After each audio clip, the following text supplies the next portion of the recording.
की बात हो रही हो। तो एक तो होता है स्टैंडर्ड तरीका। स्टैंडर्ड तरीके में हम क्या करते हैं, स्टैंडर्ड तरीके में हम करंट के दो टुकड़े मान लेते हैं। एक टुकड़ा उसको बोल देते हैं I1, दूसरा टुकड़ा इसको हम बोल देते हैं I2। या फिर थोड़ा छोटा हो जाता है, अगर इस I2 को मैं लिख दूं I-I1, उससे थोड़ा एक स्टेप कम हो जाता है। हमारे पास बस एक ही चीज़ निकालनी होती है हमको, वेरिएबल I1। तो वो कैसे निकल जाता है, हम बोलते हैं R1 R2 पैरेलल में है, तो जो वोल्टेज होगा R1 का वही वोल्टेज होगा R2 का। तो यहाँ से हम बोल देते हैं कि I1 R2 equals to I-I1 into में R1। और यहाँ से आप I1 को सॉल्व करके निकाल सकते हो, वैल्यू निकल जाएगी। लेकिन दिक्कत तब शुरू होती है जब 3 हो। अब अगर 3 होंगे तो फिर 3 करंट के लिए 2 इक्वेशन, या फिर इस केस में तो बहुत लंबा तरीका होता है। इसीलिए सबसे शॉर्ट तरीका बता रहा हूँ मैं आज आपको, शॉर्टेस्ट मेथड। सबसे पहले इसको 2 वाले पे अप्लाई करेंगे, बहुत जल्दी इससे आंसर आएगा आपका, ठीक है। सबसे पहले इसको 2 वाले पे अप्लाई करेंगे और एग्जाम्पल के साथ अप्लाई करेंगे। जैसे एग्जाम्पल लेके चलते हैं हम।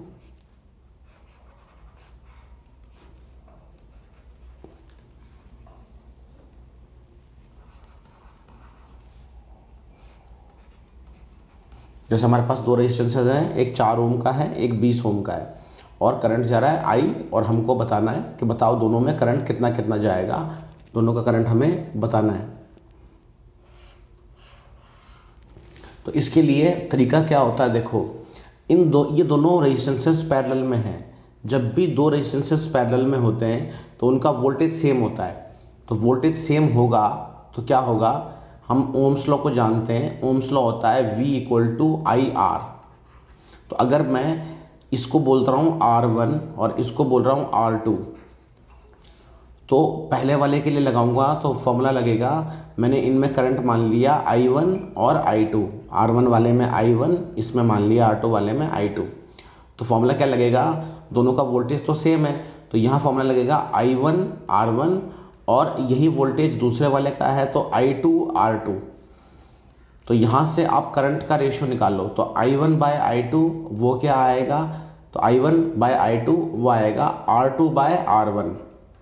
यानी कि करंट का रेशियो क्या होगा, जो रेजिस्टेंस का रेशियो होगा उसका रेसिप्रोकल। इसको हम ऐसे भी बोल सकते थे कि V equal to I into R होता है। तो V क्या है, कांस्टेंट। तो अगर V कांस्टेंट है, क्योंकि दोनों पैरेलल में हैं, तो वोल्टेज कांस्टेंट है, तो करंट किसके प्रोपोर्शनल हुआ, 1 बाय R के। तो यहाँ से भी सेम चीज़ आप बोल सकते थे कि I1 बाय I2 क्या होता है, R2 बाय R1। मतलब जो भी रेशियो होगा करंट का जब रेजिस्टेंसेस पैरेलल में होंगे, वो किसके बराबर होगा, वो बराबर होगा reciprocal of ratio of resistors. अब इससे बहुत फ़र्क पड़ जाएगा जब 3 या 4 रेजिस्टेंसेस होंगे। 2 वाले में तो कोई खास फ़र्क नहीं पड़ता, लेकिन 3 वाले और 4 वाले में ज़मीन आसमान का फ़र्क पड़ जाता है। अब इस केस में देखें तो अगर मैं I1 और I2 निकालना चाहता हूँ, तो I1 बाय I2 निकालने के लिए मुझे क्या निकालना होगा, मैंने बताया रेजिस्टेंस को उल्टा कर लो, रेजिस्टेंस के रेशियो को उल्टा ले लो। तो यहाँ पर रेजिस्टेंस का रेशियो क्या है, ये 4 है और ये वाला है 20। तो इसका उल्टा कर लिया, तो इसका उल्टा हो जाएगा 20/4। तो इसका रेशियो हो गया 20/4, यानी कि 5:1। अब देखो 5 टुकड़े जाने हैं R1 में से और एक टुकड़ा जाना है R2 वाले में से। तो टोटल आपको टुकड़े कितने करने हैं, इस रेशियो को जोड़ लो। तो टोटल पीसेस कितने करने होंगे आपको, 6। उनमें से 5 जो पीस होंगे, 5 टुकड़े, वो किससे जाएंगे, वो जाएंगे R2 से। और जो हमारे पास में जो हमने I1 बाय R2 निकाला है, तो वो R2 बाय R1 के बराबर आएगा। तो फिर वो 20/5, हाँ, तो जो R1 होगा उससे जाएगा 5 पीस, ठीक है। रेशियो क्या है, I1 bye I2 equal to, दोबारा लिख देता हूँ इसको, I1 बाय I2 है 5:1। तो I1 वाले से कितने टुकड़े जाएंगे, 5 टुकड़े, और I2 ये कितना होगा, 1 टुकड़ा। तो टोटल हमने टुकड़े कर लिए 6। तो 6 टुकड़े कर लिए, तो एक टुकड़ा कितना हो जाएगा?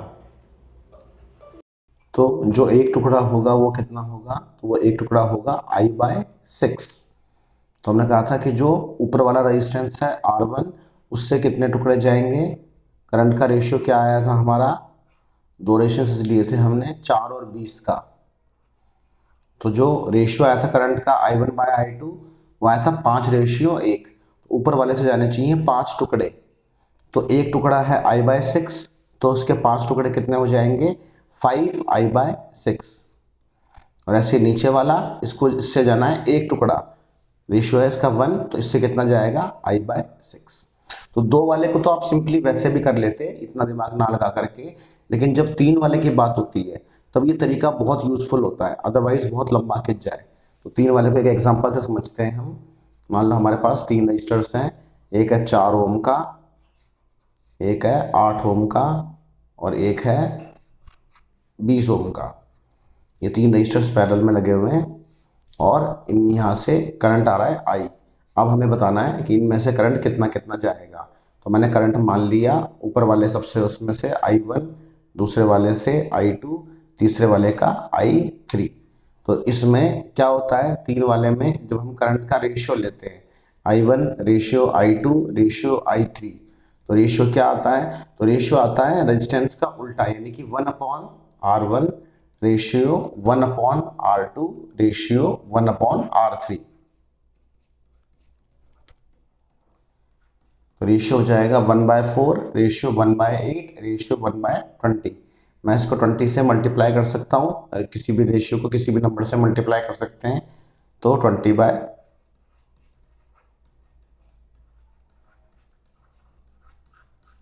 तो ये रेशियो बन गया 5 रेशियो, अभी भी ये पूरा नहीं कटा, ये 5/2 रह गया। तो एक बार फिर मल्टीप्लाई कर लेंगे इसको, रेशियो 1, तो इसको एक बार 2 से और मल्टीप्लाई कर लेते हैं। तो ये रेशियो हो जाएगा 10 रेशियो 5 रेशियो 2। तो जो करंट का रेशियो आएगा वो क्या रेशियो आएगा? 10 रेशियो 5 रेशियो 2। तो मतलब टोटल टुकड़े कितने होने करंट के? 10 + 5 15 और 2 17। टोटल टुकड़े होने 17। तो एक टुकड़ा कितना होगा? 1 पीस कितना होगा? तो वो होगा I/17। अब यहाँ से देख लो, तो सबसे पहले वाला रेजिस्टेंस है I1, करंट जा रहा है उससे, वो कितने टुकड़े जा रहे हैं? 10 टुकड़े। तो इससे कितने पीस जा रहे होंगे? 10। तो I1 की वैल्यू कितनी आएगी? 10 इंटू में एक टुकड़ा, एक टुकड़ा कितना है? I/17।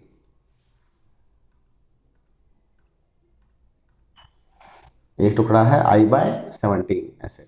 फिर दूसरा, तो 8 ओम वाले से कितना करंट जा रहा होगा? तो इससे कितने टुकड़े जा रहे हैं? 5। तो 5 इंटू में I/17। और जो लास्ट वाला है 20 वाला, इससे कितने टुकड़े जा रहे हैं? इससे जा रहे हैं 2 टुकड़े। तो 2 टुकड़े जा रहे हैं, तो कितना करंट हो जाएगा? तो 2 इंटू एक टुकड़ा, तो 2 इंटू I/17। अब इसको एक बार को एक ढंग का एग्जाम्पल लेकर के और फिर देखते हैं। के बाद हम प्रॉपर वैल्यूज ले लेते हैं 3 रेजिस्टेंसेस के लिए, 4 के लिए भी कर सकते हैं, बट 3 के लिए भी अगर आप करने लग जाओ तो 3 के लिए बहुत है, 4 की जरूरत नहीं है। वो अदरवाइज तरीका सेम फॉलो कर सकते हैं हम आगे की तरफ। तो इस तरह से हमको सर्किट दे रखा है। मान लो यहाँ से करंट जा रहा है 100 एम्पियर, हमको रेजिस्टेंसेस की वैल्यू दे रखी है। ये है 2 ओम का, ये है 6 ओम का, और ये है 10 ओम का। अब हमको इन तीनों से बताना है कि करंट कितना कितना जा रहा होगा। तो मैंने करंट बोल दिया I1, I2 और I3। मुझे इन तीनों की वैल्यू निकालनी है, जल्दी निकालनी है। तो कैसे निकालेंगे फटाफट से? तो हम बोलेंगे कि जो करंट का रेशियो आएगा I1 ratio I2 ratio I3, वो क्या होगा? वो 1/R1 ratio 1/R2 ratio 1/R3। तो रेशियो क्या हो जाएगा? 1/2 रेशियो 1/6 रेशियो 1/10। तो किसी ऐसे नंबर से मल्टीप्लाई करें जिससे सारे कट जाए। तो मैंने 30 से मल्टीप्लाई कर दिया सबको।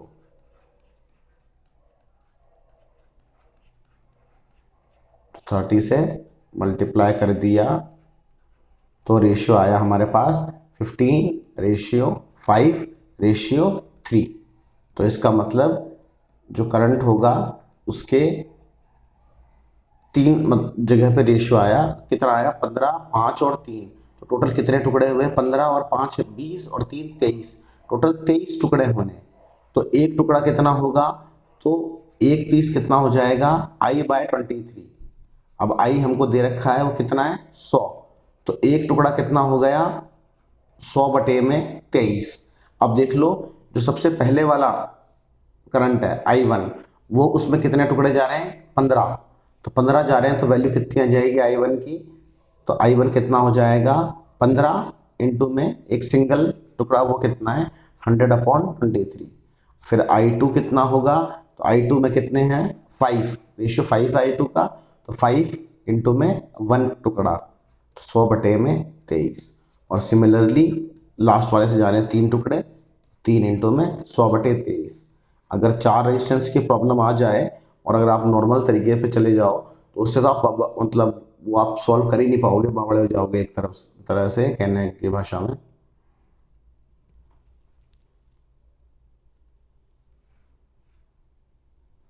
तो 4 वाला ये एग्जांपल मैं आपको इस तरीके से करा के दिखा देता हूँ ताकि कॉन्फिडेंस आ जाए उस तरीके से। तो मान लो आपके पास 4 रेजिस्टेंसेज हैं, 4 ओम, 8 ओम, 12 ओम और सपोज 16 ओम, 4 रेजिस्टेंसेस पैरेलल में हैं और आपको बताना है करंट आ रहा है आई, तो हर एक में से करंट कितना कितना करंट जाएगा। तो 4 रेजिस्टेंसेस वाले केस में अगर आप नॉर्मल तरीका लगाते तो कभी नहीं कर पाते उसको, बहुत 2-3 पेज लंबा खिंच जाता, लेकिन इस तरीके से बड़े आराम से हो जाएगा। आप करंट का रेशियो लिखो, करंट का रेशियो वो क्या आएगा, वो रेजिस्टेंस के रेशियो का रेसिप्रोकल आएगा। तो 1/4 रेशियो 1/8 रेशियो 1/12 रेशियो 1/16। अब यहाँ पे डायरेक्टली तो कोई नंबर कौन सा होगा जो सबसे डिवाइड हो जाएगा, तो यहाँ पे नंबर हो जाएगा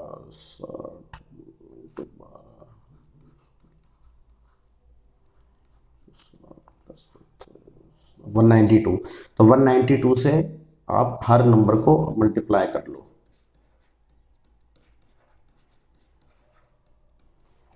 रेशियो में हम किसी भी नंबर से मल्टीप्लाई कर सकते हैं, रेशियो पे कोई फ़र्क नहीं पड़ता।